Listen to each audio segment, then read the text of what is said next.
l'intégration des territoires à la mondialisation. C'est une ville évidente car il s'agit d'un cœur de la mondialisation, même d'un centre, d'un moteur, d'un territoire qui est le must de l'intégration à la mondialisation. Alors New York, c'est votre sujet d'étude. Donc je vous rappelle que le sujet d'étude, ça signifie qu'il peut tomber aux E3C comme objet étudié sous forme de questions sur document. Et nous travaillerons essentiellement dans ce chapitre donc sur des documents. C'est pourquoi, dans un premier temps, le cours va vous être délivré dans cette vidéo. Et ensuite, dans un second temps, nous réaliserons des exercices types pour ce sujet d'étude. Je vous souhaite donc de réussir ce sujet d'étude. Si vous avez des difficultés avec la méthode des questions pour le sujet d'étude, je vous laisse aller voir mon autre vidéo sur le sujet d'étude en terminale technologique.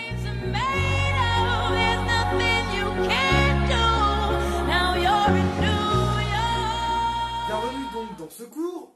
Vous prenez bien votre polycopier pour compléter le cours au fur et à mesure de la vidéo. Et à la fin, vous aurez un petit QCM pour valider vos connaissances. Nous partons donc à New York. Commençons par un peu d'histoire. New York est une ville qui a été créée par les colons anglais, enfin à la fin du XVIIe siècle. Et les colons anglais, ils sont arrivés sur la côte ouest des États-Unis. C'est la Nouvelle York. York étant une ville anglaise qui se situe au nord-est de l'Angleterre. Et donc sur la côte ouest, ils arrivent et ils s'installent à New York, à l'embouchure du fleuve Hudson, fleuve qui permet une pénétration vers l'intérieur, et donc c'est une situation géographique idéale.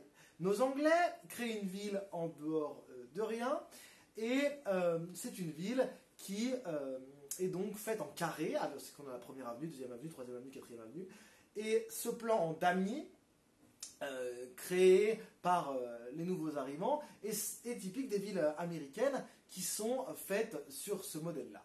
Rapidement, New York va grossir par l'accumulation de colons, et le symbole de cette accumulation, c'est la Statue de la Liberté, qui accueille sur la petite île d'Ellis Island, à l'entrée de Manhattan, les nouveaux migrants qui peuvent enfin rentrer aux États-Unis. Statue qui a été offerte par la France, et le sculpteur Bartholdi, à la fin du XIXe siècle, symbole de l'émigration des Européens vers New York, et de cette ville qui a été construite par l'apport des Européens. Au XIXe siècle, alors qu'elle est une ville d'immigration importante depuis l'Europe, New York devient la capitale économique des États-Unis, supplantant Philadelphie ou Boston, et elle le restera jusqu'à aujourd'hui. Le jeudi noir, qui marque l'histoire de New York, avec le début de la crise économique américaine suite au krach boursier qui touche Wall Street, marque d'ailleurs ce rôle de capitale économique. Et d'ailleurs, en 2001, lorsque les Twin Towers sont détruites, le 11 septembre, c'est bien la puissance économique américaine que les islamistes d'Al-Qaïda font tomber. Et donc, finalement, puissance économique américaine, symbolisée par New York et par son cœur, qui est le quartier de Manhattan, et dans lequel se trouvent les grands symboles du capitalisme et de la mondialisation en général. New York est donc à elle seule la métaphore de la mondialisation et du capitalisme. On en arrive maintenant au premier point de notre cours. C'est que cette ville est le centre, et un des centres de la mondialisation. Sur cette image, on voit la skyline de New York. La skyline, c'est les échancrures que forment les immeubles de la CBD, alors du CBD. Le CBD, c'est le Central Business District, donc du quartier des affaires. La skyline, c'est donc la vision qu'on voit depuis la mer en général des gratte-ciel qui forment cette forme très caractéristique au-dessus de la mer et souvent qui se reflète dans l'eau. Et cette skyline est donc la skyline de l'île de Manhattan, Manhattan qui concentre le CBD, donc le Central Business District de New York. Ici sont concentrés les sièges sociaux de très grandes firmes transnationales mondiales, comme par exemple Nike, mais également d'autres firmes transnationales, et surtout le centre de la bourse américaine, qui est Wall Street. Wall Street, qui est le nom d'une rue, mais qui par métonymie donne son nom à la bourse américaine, et donc à ces deux indices boursiers qui sont le Nasdaq, qui est l'indice des valeurs technologiques, et le Dow Jones, qui est l'indice des valeurs principales. Ensuite, ces gratte-ciel expriment la puissance de New York. Et le fait qu'il y en ait autant de manière aussi concentrée montre cette puissance. Ils entourent Central Park, qui est un espace vert, et l'Empire State Building, qui qui est historiquement le centre de cet ensemble. New York est également un centre politique avec le siège de l'ONU qui se trouve à New York.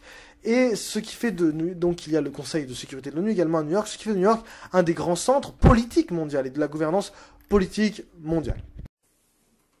Donc on a dit tous les avantages qu'avait New York, toute l'importance, toute cette place qu'elle prenait dans la hiérarchie mondiale, et donc on dit que c'est une ville mondiale. Dire d'une ville que c'est une ville mondiale, cela veut dire deux choses. Et ça, il faut bien que vous les reteniez dans votre cours. La première caractéristique d'une ville mondiale, c'est que c'est une ville qui a une fonction de commandement sur le monde. C'est une ville qui a un impact, une influence sur le monde entier, et non seulement sur son échelle, ça, sur sa proximité géographique. Ça, c'est une métropole. Une ville mondiale, elle a donc une influence sur le monde, une influence culturelle, elle a des grands centres culturels, le musée Guggenheim à New York, elle a une influence politique, le siège de l'ONU à New York, les grands centres de décision américains également.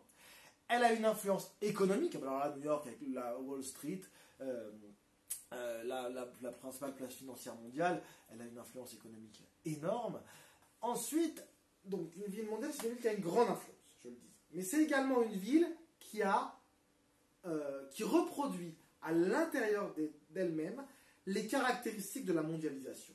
C'est donc une ville ouverte sur le monde, une ville multiculturelle, une ville qui accepte la diversité. C'est une ville qui reproduit la complexité de la mondialisation à l'intérieur même de ses quartiers. Bon, là, on verra dans le deuxième point que New York, c'est vraiment la ville mondiale par excellence de ce point de vue-là, car c'est une ville très multiculturelle, et ça, on le verra dans le deuxième point. New York, en plus d'être une ville mondiale, c'est une ville qui est la porte d'entrée du monde vers les États-Unis. New York, c'est le premier port de la côte Est. C'est une des plus grandes villes américaines déjà, mais c'est la porte d'entrée de la côte Est par son port, qui est le port de Newark, qui est situé au sud de New York. Donc, je vous l'avais dit que l'Hudson était un lieu stratégique, mais New York a toujours été un port important. D'ailleurs, on voit les traces de darses qui, sur la photographie aérienne, les darses sont les lieux d'entrepôt des bateaux. Et donc, le port de Newark, qui est au sud, est le premier port de la côte Est américaine, deuxième port américain derrière Long Beach, Los Angeles. Et ce port est un port important à l'échelle américaine. Il est donc le principal port de toute cette côte américaine. Ensuite, l'aéroport de New York est le premier aéroport américain pour les vols internationaux. Il y a 3 aéroports à New York, le principal étant l'aéroport John Fitzgerald Kennedy, qui se situe ici dans le Queens. Au sud, il y a aussi 2 autres aéroports, un à Newark et un dans le nord du Queens. Ces aéroports sont moins importants, donc New York, plateforme aéroportuaire importante. New York est donc le lieu de l'accessibilité aux États-Unis pour le reste du monde, principalement quand même pour les Européens. Enfin, New York est une ville qui a une influence sur le monde par la culture. New York, c'est la ville qui symbolise la réussite individuelle, et on va à New York pour réussir. On est comme Madonna, on arrive avec 5 $ en poche à New York et on devient la reine de la pop. L'autre personnage new-yorkais qui est actuellement le président des États-Unis, qui symbolise cette réussite personnelle, c'est Donald Trump, qui est devenu un des magnats américains de l'immobilier, qui est également un présentateur de télévision en vedette avec The Apprentice, et qui a la Trump Tower au centre de New York, qui est le symbole de cette réussite individuelle, qui est de la réussite du self-made man, prônée par le modèle américain. Et New York, c'est au niveau mondial la ville qui symbolise cette réussite individuelle. New York, c'est donc une influence culturelle sur le monde, et c'est souvent le cœur du rêve américain.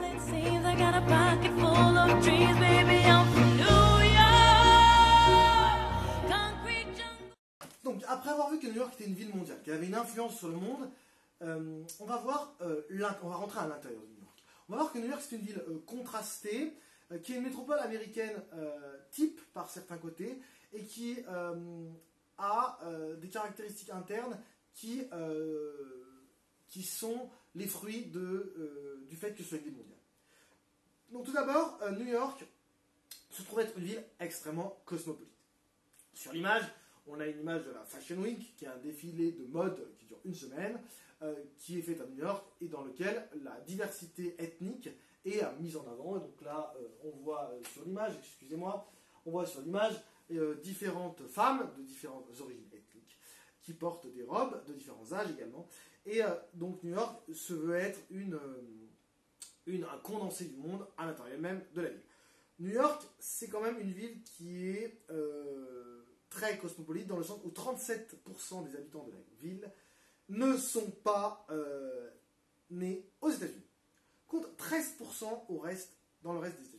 Donc c'est une ville de primo-arrivants. Nous vous disions donc que New York était une ville cosmopolite, dans laquelle il y a beaucoup de personnes étrangères.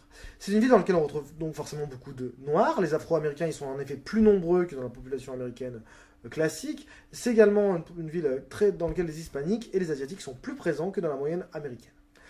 Alors, il faut connaître les 5 quartiers de New York. En anglais, on dit borough. Donc, les 5 boroughs de New York sont à connaître. Ces quartiers ont des caractéristiques historiques. On va les décrire rapidement. Alors, Manhattan, c'est le cœur historique. C'est la presqu'île qui est au centre. C'est là où a été créée la ville coloniale. Et elle se trouve autour de Central Park, qui est un espace vert entre les tours. C'est un espace résidentiel relativement huppé et dans lequel on trouve moins de population non blanche. C'est un quartier majoritairement blanc. Au nord se trouve le Bronx. Alors, le Bronx, il est connu pour être le quartier noir, notamment le sud du Bronx, dans lequel se trouve Harlem, qui est le quartier noir historique. Mais le Bronx, par sa proximité directe avec Manhattan, est en train de se gentrifier, donc la population est en train de devenir de plus en plus riche. Et ce Bronx, situé au nord de la presqu'île, au-dessus de Manhattan, est en train de devenir beaucoup plus riche, et du coup, les Noirs s'en vont pour aller dans le Queens, notamment, et à Brooklyn, sont en fait très mixtes. Et à l'intérieur de ces deux immenses quartiers, qui sont le Queens et Brooklyn, qui font chacun 2 à 3 millions d'habitants, on trouve des populations très mixtes, avec souvent des quartiers communautaires. Par exemple, à Brooklyn, on trouve un quartier juif. Donc dans Rabbi Jacob, on voit ce Rabbi Jacob qui part de Brooklyn, et Chinatown, qui se trouve également à Brooklyn.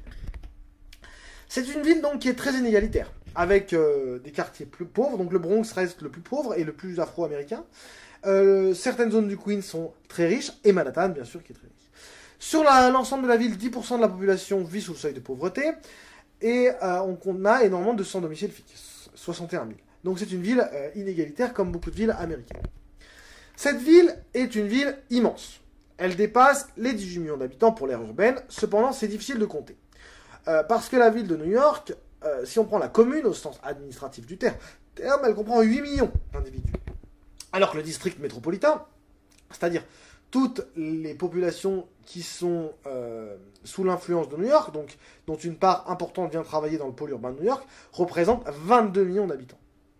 Mais c'est une ville qui est même elle-même difficile à délimiter, parce que c'est une ville qui fait partie de la mégalopole américaine, où s'arrête l'influence de New York au sud, où commence celle de Philadelphie, où s'arrête l'influence de New York au nord, où commence celle de Boston. On peut estimer qu'elle fait quasiment 200 km à la ronde, le district métropolitain de New York. Donc on dira qu'elle fait entre 18 et 22 millions d'habitants.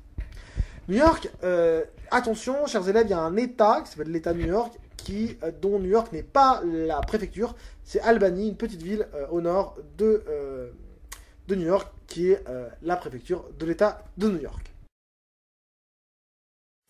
Pour conclure donc, New York est une ville fortement influente sur le monde. C'est une ville qui baigne notre imaginaire collectif. Big Apple, sur son nom, est connu dans le monde entier. C'est le cœur de la mondialisation, le cœur de l'économie américaine. C'est une ville américaine type, avec ses inégalités, son multiculturalisme, ses noirs, ses hispaniques, ses asiates. Et c'est enfin une ville qui reproduit la particularité, qui reproduit la mondialisation par ses particularités internes. C'est donc une ville multiculturelle.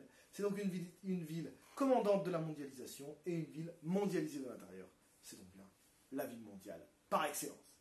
Merci d'avoir suivi ce cours. Bonne chance pour le QCM. À bientôt.